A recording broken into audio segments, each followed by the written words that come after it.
kembali lagi bersama Senja Berkah. Pasti berkah. Alhamdulillah.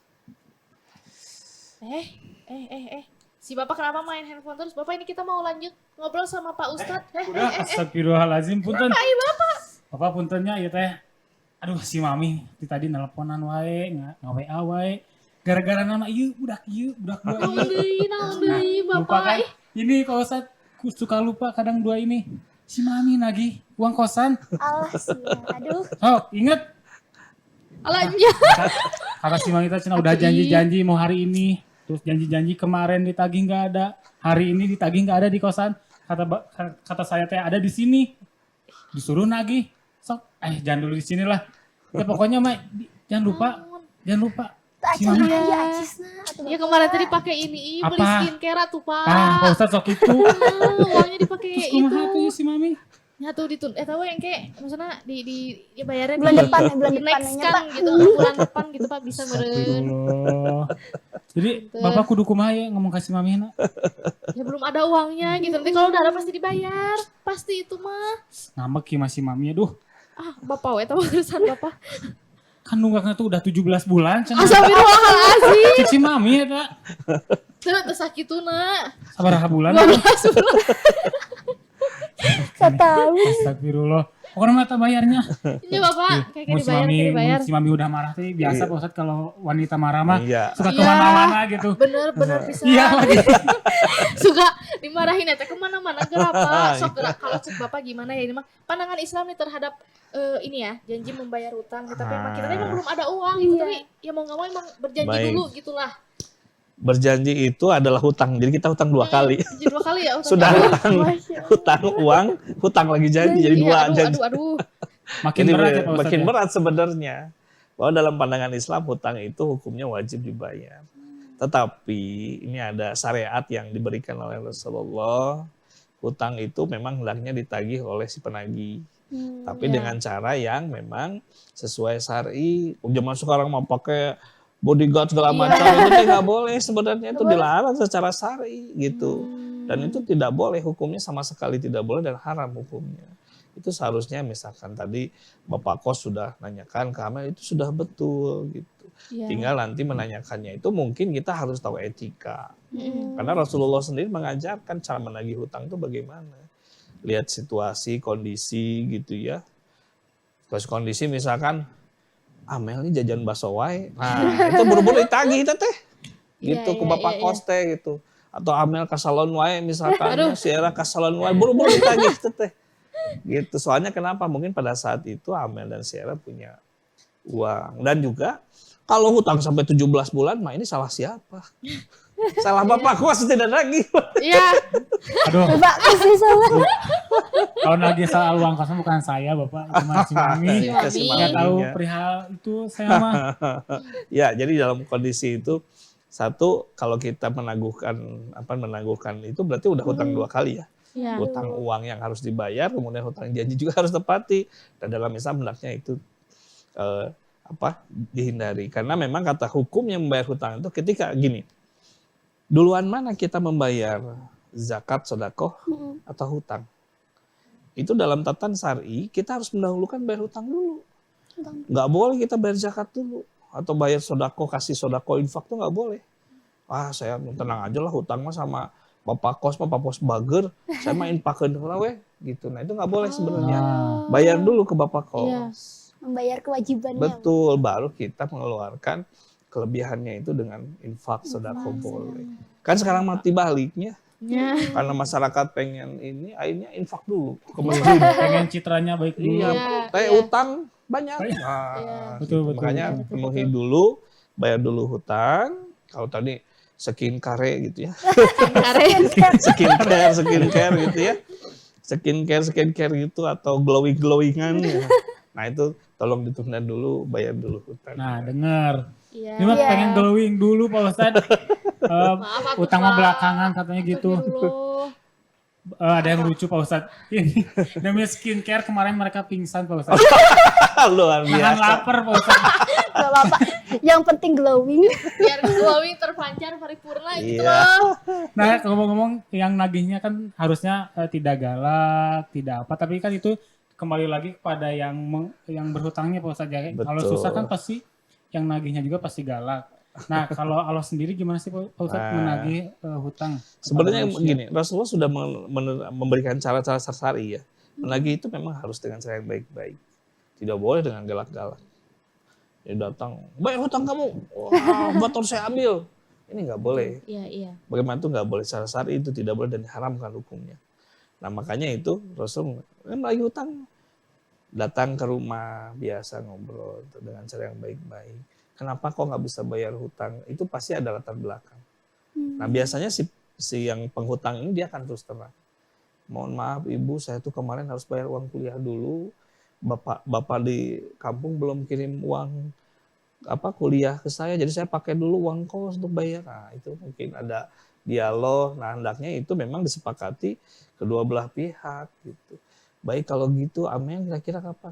Ya Bu, Bapak nanti kirim kos uang sekitar tanggal 15-an.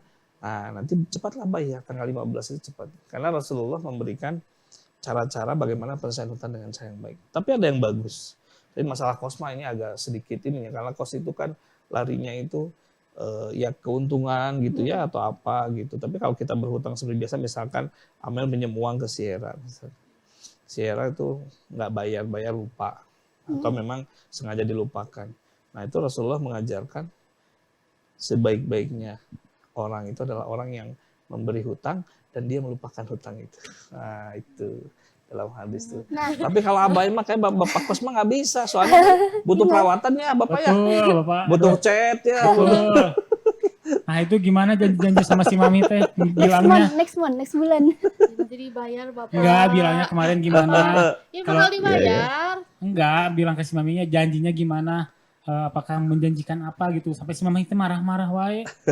Iya udah bilang mau dibayar, cuman kalau si Mami waktu nagih teh kebenaran gak ada wae uangnya. Udah Kepake kepake yang apalah gitu. Kepake tugas. Tugas apa? Tugas ngeprint banyak banget. Yang bener.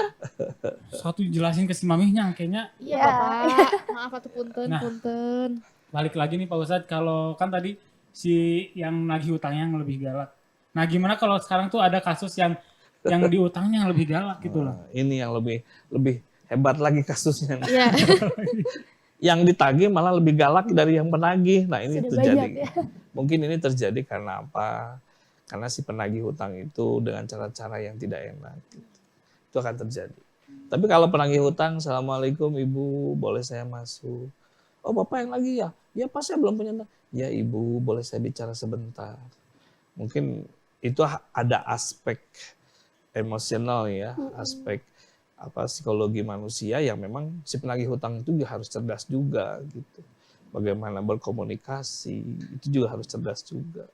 Jangan sampai sih yang ditagih hutang tuh merasa, aduh saya jadi tersandra begini nih, tersangka gitu ya. Wah terus aja, baru kemarin ditagih, masa sekarang tagih lagi katanya. Nah itu juga, makanya perjanjian itu adalah penting. Penangguhan utang itu diperbolehkan secara syar'i. Cuma ya wayahna, misalkan kata Amel, ya dibayar nanti tanggal 15, 3 bulan dulu ya Pak ya. Nah nanti yang pemilik kos tuh, baik 3 bulan dulu ya gitu. Nah itu memberi kemudahan-kemudahan untuk membayar. Gitu. Kira-kira kan Bapak tadi ngomongin soal hutang. Kalau misalkan kita tuh lupa Pak sama hutangnya itu gitu. Terus si orangnya tuh nggak ada, kita mau bayar tapi nggak bisa. Itu Ya. gimana ya? Ini yang terburuk kasus. Iya. Seorangnya nggak tahu kemana perginya, kita lupa bayar hutangnya kepada siapa. Kata Rasulullah, hutang itu sampai kamu meninggal dunia akan ditagih. Aduh. Jadi nanti ya ayat itu ditagih. Ditagihnya sama pahala mungkin ya? Iya, Sierra nggak punya uang kan? Iya. Emang yang ayah ada uang nggak ada. Nggak ada. Yang ada cuma pahala dan dosa. Aduh. Tuh. Dibayarin lah pahalanya ke orang lain. Sierra masih punya hutang banyak. Gimana? Udah, itu. Dosa orang lain ke Sierra. Aduh. Masalahnya ada pahalanya nggak? Itu yang menjadi Astagfirullahaladzim. pertanyaan. Kita tuh ada pahalanya nggak gitu kan Iya, itu pertanyaannya. menjadi pertanyaan betul. Serem juga ya. Agak Ini serem yang nih. jadi permasalahan di kita. Nah, selama kita di dunia, kalaupun itu orang yang nggak ada, niatkan kita, ya Allah, saya ingin bayar hutang ke si fulan, tapi saya sodakohkan ke yatim piatu. Oh, lewat bisa sedekah seperti ya itu ya. bayarnya. Bisa. Kalau misalkan nanti udah sodako, tiba-tiba ketemu nih, Bayar lagi harus dibayar. Harus tetap dibayar ya. Kalau nggak ketemu sama sekali, baru. jadi amal soleh. Jadi nggak diambil nanti pahalanya, karena pahalanya diganti dengan sodako yang sudah diberikan ke orang tersebut. Boleh. Masya Allah. Ya Allah, saya sodako untuk Sierra karena saya punya hutang. Sierranya nggak tahu di mana, ya Allah, bayar. Sodakokan ke yatim piatu. Kalau kebalikannya gimana Pak Ustadz? Kalau misalnya yang meninggal itu yang punya utangnya, Yang apakah yang punya utangnya yang meninggal yang udah nggak ada gitu? Jadi ahli warisnya harus dibayar. wajib ya. Wajib. Misalkan ya. bapak kos abah ini meninggal misalnya, Ya. ternyata punya utang, wajib ahli warisnya. Siapa ahli warisnya itu? Ya istrinya kan, Istrinya. atau anaknya wajib membayarkan. Dan Iya. itu wajib dibayarkan. Dan kalau tidak dibayarkan itu sanksinya seperti apa? Itu Ya tadi tadi. kasihan. Kasihan ya. Masa abai sudah mau tenang gitu, bapakku sudah mau tenang di alam sana, harus dikejar hutang gitu ya. Ya itu jadi kasusnya. Tetap. Makanya kita ahli waris sebagai anak yang insya Allah yang soleh gitu ya, sama ibu bapak itu harusnya ketika orang tua meninggal itu kita jangan berebut waris dulu. Berebut waris saya mana, hak saya mana. Iya. Enggak. Tanya dulu Yang harus hutangnya, penuh itu iya. kalau bapak sama ibu punya utang ke siapa ya? Tanyain ke warung, tanyain ke tetangga sebelah, tanyain saudara, telepon ke adik bapak, ke kakak bapak, kalau masih ada ya. Ke siapa tanyain gitu. Baru dibayar ya. Bayarkan dulu, baru nanti bagi waris. Ini kan terbalik, bagi waris dulu, bayarkan hutang enggak. Nah, itu yang salah. Kasihan. Iya. Betul, betul. Nah, Pak, misalkan nih, kalau misalkan ada utang yang nggak diketahui, itu kasusnya gimana tuh? Nah, utang yang nggak diketahui oleh misalkan tadi ada si punya utang, dia meninggal, keluarganya nggak dikasih tahu. Iya, misalkan. Itulah kecelakaan bagi orang yang meninggal. Kasihan ya. Tetapi kita sebagai saudaranya, sebagai keluarganya, tidak ketahui atau tidak diketahui, maka selayaknya kita umumkan ke masyarakat. Harus itu, silakan umumkan. Mohon bantuan Bapak Ibu, barangkali ini punya hutang, saya siap menang. Datang saja ke saya, gitu. Boleh. Gitu. Kalau kita nggak tahu ya, tapi yang resikonya itu kadang-kadang berhutangnya di mana saja, itu yang bingung. Nah, betul. Gitu. Ya mudah-mudahan kita berdoa sama Allah, si yang penagihnya datang. Gitu. Masya Allah. Intinya masih jangan berhutang lah Ya, gitu ya. kalau Biar bisa aman. jangan berhutang gitu. Ngeri betul. banget ya. Masya Allah, keren sekali ya pembahasan dari Bapak Ustadz ini. Tapi tenang, jangan kemana-mana karena kita bakal bahas lebih lanjut lagi mungkin ya mengenai perjanjian dengan Allah mungkin. Dan tetap di Senja Berkah pasti Pasti berkah.